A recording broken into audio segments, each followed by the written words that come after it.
And it really is Joe Bruchac's story, but he told me I could tell you.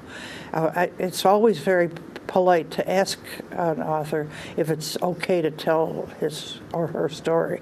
And he said, yes, I could tell. And so this is called Used Nails. Well, we were fixing up an old house that my grandpa Jesse had made. And when we came to a layer of shakes, that's what they used to call them in the old days, shingles. And they were handmade out of cedar. And I picked up one, and it looked kind of funny because it looked as if a nail had been driven in and then pulled out again. And I thought, that's my Grandpa Jesse and his habit of saving things. Now my Grandpa Jesse saved everything. He saved piles of old newspaper. He had bags of rags. He had a great big ball of string. He also had a box, and it was labeled string too short to be saved.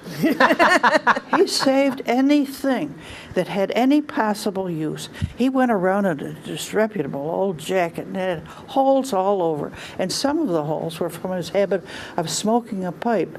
And when he had enough tobacco, he'd stick that pipe still lit in his pocket. And every now and then I'd have to say, Grandpa, you're on fire! And then he'd put out the fire with his hands. Well, everybody knew that he was a saver. And Ray Ormsby up at Lake Desolation was fixing up an old camp up there. And he had a lot of old cedar shakes. And he was going to give them away free. First come, first serve. And he sent one of Daniel's boys down to tell Grandpa. Well, Grandpa heard about it kind of late in the day, and he was all for going right then. But Grandma said, no, Jesse, you've worked hard all day. You're tired. You can't get up there before sundown anyway. So sit in and have your supper, and then if you want to go up, okay. So he wolfed down his supper, and then he went out and he hitched up his horses, and he put 2 lanterns on the front.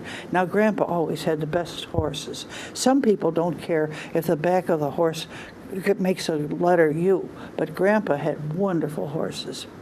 And that was an advantage when he went in to get his wood in the fall, too, because most people had to look for a nice straight tree so that they could easily get it out of the woods. Didn't bother Grandpa. He'd take any old which-way tree, put it on the ground, and he'd put one horse on the top and one horse on the bottom and just pull it on straight. And then he could carry it right out of the woods. So he went up the lake. Now, anybody that knows Lake Desolation knows that Lake Desolation road is 10 miles straight up. But the horses were up for the task, and they got up there, and they got up to Ray Ormsby's camp quite late in the night. But there was a little frost up there, even though it was midsummer. It gets cold up there, and so that invigorated Grandpa. And he jumped down, and he was so thrilled to see Ray Ormsby had put those shakes in neat piles on the ground, not helter-skelter all over the front yard the way some folks would. So he got down and he began to put the shakes up on the rig. And then he saw that there was something else on the ground, and he couldn't quite see. Now, there was a big full moon, and they had the lanterns and all, but he still couldn't quite see. So he got out a pair of glasses, and he would have been able to see perfectly if they'd been the right prescription. But they were a pair that had been willed to him by his Uncle Frank. And he put them on. It was a little like walking underwater, don't you know?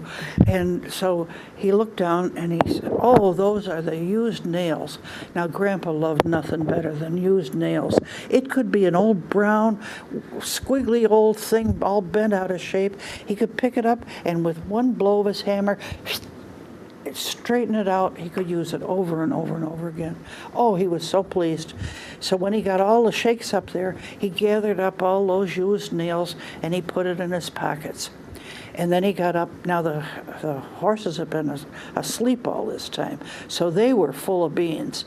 And they came down that Lake Desolation, lickety-cut, and right up across the front lawn. Well, it was all right, because by that time the frost was down in the valley too.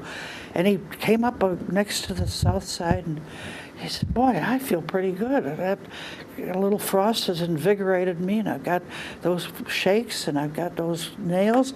Well, I guess I'll start right now. So he picked up one of the shakes, and he got, where are the nails? Looked in all his pockets. Where are the nails? Could put on those crazy glasses again, and he looked. Oh, they're all over the ground. They must have come through those holes in his jacket. So he picked up a nail, got it straightened out, and another nail. Put all on the south side. Worked all night. Straightened a nail, put it up. Beautiful job. But it was getting toward dawn, and he was getting a little tired and a little hungry, too. Now, Grandma knew he'd be coming in because she heard all this hammering and banging all night long. And so she was in the kitchen. She had the fire going and the coffee on, and the breakfast started. And so he came in, and he says, I'd like a little breakfast. And she said, your usual? Of course. So he had about a gallon of coffee and 5 pounds of bacon and a gross of pancakes and enough syrup to float a cow. Now, the Bowmans have always been known for their love of syrup. And they talk about Uncle Forrest Bowman, who had pancakes and syrup every morning of his life. He had a full-face beard, and he'd never use a napkin. But they'd take it off in the spring and boil it down and get 2 quarts of good syrup. So Grandpa sat in, and he ate his pancakes, and he said to Grandma, why don't you go out and see what I done? She said, well, I think I will. She put her shawl on, she went out, and she wasn't out there but a minute. She came back in, she said, well, those shakes aren't half bad. Why don't you put them up? What? What do you think I've been doing all night long? I've got the south side half done. Not so she could notice it, she said. I don't know what you're talking about, woman. Oh, he was so mad. He stormed out, and he looked. His heart was broken. Helter-skelter all over the front lawn were those shakes. Only one shake still on the side of the house, and that was held by one nail.